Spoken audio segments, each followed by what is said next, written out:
블리자드의 역작 디아블로가 11년 만에 신작으로 돌아왔습니다. 공식 출시는 내일이지만 더 비싼 선공개 에디션을 산 사람들로 이미 게임 커뮤니티가 화제입니다. 예상 밖으로 큰 환대를 받고 있는데 올해 이렇다 할 흥행작을 내지 못하고 있는 국내 게임사들은 긴장하고 있습니다. 산업부 박혜린 기자와 자세한 얘기 나눠보겠습니다. 박 기자, 저도 이제 디아블로4 하느라 지난 주말 좀 밤샌 사람 중 하나인데 네. 예상보다 좀 반향이 더 큰 것 같습니다. 네, 맞습니다. 아직 공식 오픈 전인데도 굉장히 반응이 좋습니다. 공식 출시는 내일 오전 8시에 공식 출시되는데요. 일반판보다 4만 원에서 5만 원 더 비싼 에디션을 구매하면 이보다 나흘 먼저, 그러니까 지난 금요일부터 빠르게 게임을 해볼 수 있습니다. 주말에 밤샌 분들뿐 아니라 지난 금요일 연차를 내고 게임을 했다는 분들도 주위에서 심심치 않게 볼 수 있었는데 그만큼 이렇게 상대적으로 비싼 가격에도 불구하고 많은 분들이 얼리 액세스가 가능한 에디션을 구매한 거고요.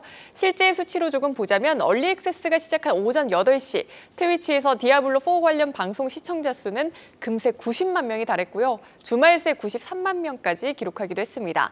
당연히 압도적인 1위입니다. 또 며칠 전 요리 연구가인 백종원 씨가 자신의 유튜브에 디아블로4 출시를 기다리며 이걸 하려고 이미 다른 유튜브들 많이 찍어놨다라고 밝혔는데 이 영상 조회수가 80만 회를 넘었습니다. 디아블로라는 IP가 얼마나 강력한 팬층을 보유하고 있는지 관심도가 얼마나 높은지 느껴지는 포인트라고 볼 수 있습니다. 네, 저는 2000년대 초반에 이 디아블로2로 처음 시작을 했는데 네. 이 디아블로3도 나온 지 벌써 11년 만입니다.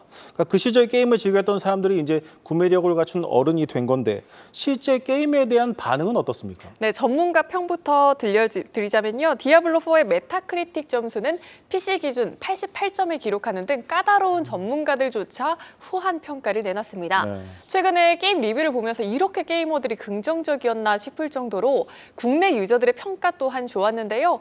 보시다시피 대체로 호평하는 분위기입니다. 특히 짜임새 있는 스토리와 놀라울 정도로 디테일한 그래픽이 몰입도를 높인다는 반응이 대표적입니다. 다만 디아블로 시리즈의 고질병처럼 여겨진 접속 장애 문제는 이번에도 잡음을 일으키고 있습니다. 따라서 본격 출시되는 내일부터 유저들이 더 몰리면 서버 장애 문제가 본격화될 수 있다는 우려도 있고요. 아직 초창기니까 게임 후반으로 갈수록 유저들의 눈높이에 못 미치는 결과물이 나올 수도 있긴 합니다. 네, 이 게임이 출시되면 보통 이제 과금 구조에 대한 비판이 있기 마련입니다. 우리나라 네. 게임들 역시 뭐 대부분 이런 비판에 직면하는데 디아블로4는 꼭 그런 게임은 아닌 것 같습니다. 구체적으로 과금 구조는 어떻게 이루어져 있습니까? 네, 게임 구입비 외에는 크게 유저들이 돈을 쓸 필요는 없습니다. 국내 게임사들이 고수하는 페이 투 윈, 즉 돈을 쓰면 캐릭터가 강해지는 과금 구조가 아니기 때문인데요. 블리자드 측은 게임의 공정성을 위해 뽑기나 아이템 구매를 통해 능력이 강화되는 방식을 적용하지 않았다고 설명했습니다. 캐릭터 꾸미기 등에서 요금이 부과되긴 하는데 온전히 게임만을 즐기기 위해선 큰 돈이 들어가지 않는 구조입니다. 베끼기와 확률형 아이템으로 얼룩진 국내 게임사들과 차이가 있는 겁니다. 네, 이 과금을 크게 유도하지도 않고 게임 자체도 재밌다는 평인데 그렇다면 국내 게임사들 많이 긴장이 되겠습니다. 네, 그렇습니다. 특히 가장 타격을 받을 것으로 예상되는 게임사는 신작 스론앤 리버티를 준비하고 있는 NC소프트입니다. TL은 김택진 대표가 개발에 직접 참여하며 흥행에 사활을 걸고 있는데 오픈월드 RPG라는 점에서 디아블로4와 비교될 수밖에 없고요. 출시 시기도 애초에 비슷했습니다. 이에 부담을 느낀 NC가 출시 시기를 연기하면서 전면전은 피해간 상황인데 그럼에도 NC를 향한 우려의 시각이 큽니다. 최근 TL의 베타 테스트에서 혹평이 이어지고 있기 때문입니다. 북미 시장을 노리는 대형 MMORPG 치고는 완성도가 낮은 데다가 리니지를 탈피한다고 했는데 정작 뚜껑을 열어보니까 기존 리니지 시리즈와 크게 다르지 않다는 겁니다.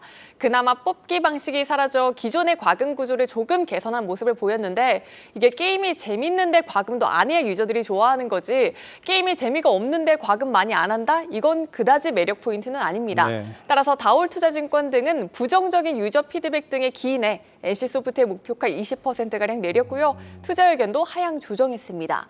하나증권도 목표가를 내리며 워낙 반응이 안 좋으니 피드백을 반영해 출시 시기를 4분기로 변경할 것이라고 예상하기도 했습니다. NC뿐 아니라 한동안 디아블로4가 게이머들의 관심을 한몸에 받을 것으로 예상되며 국내 게임 시장은 찬바람이 불 것이라는 전망이 나오고 있습니다. 네, 우리 게임사들에게 좋은 자극이 되겠다 싶으면서도 한편으로는 이 실력차가 좀 서글프게 느껴지기도 합니다. 네. 그렇다면 이 디아블로4가 좀 잘 나가면 수혜를 보는 우리 기업은 없습니까? 네, 오늘 제가 디아블로4 컨셉 스토어를 꾸며놓은 버거킹 매장에 다녀오기도 했는데요. 네. 이렇게 간접적으로는 디아블로4와 콜라보를 맺은 기업들이 조금 긍정적일 수 있고요. 직접적으로는 디아블로4의 플레이스테이션 버전 패키지와 굿즈 유통 계약을 맡은 이 상장사 대원미디어가 수혜가 예상됩니다. 대원미디어가 국내 물량을 사와서 마진을 붙여 유통하는 구조인 만큼 플스 국내 유통량에 따라 대원미디어의 실적 개선이 예상됩니다. 블리자드4의 효과는 대원미디어의 올해 2분기 실적부터 반영될 예정입니다.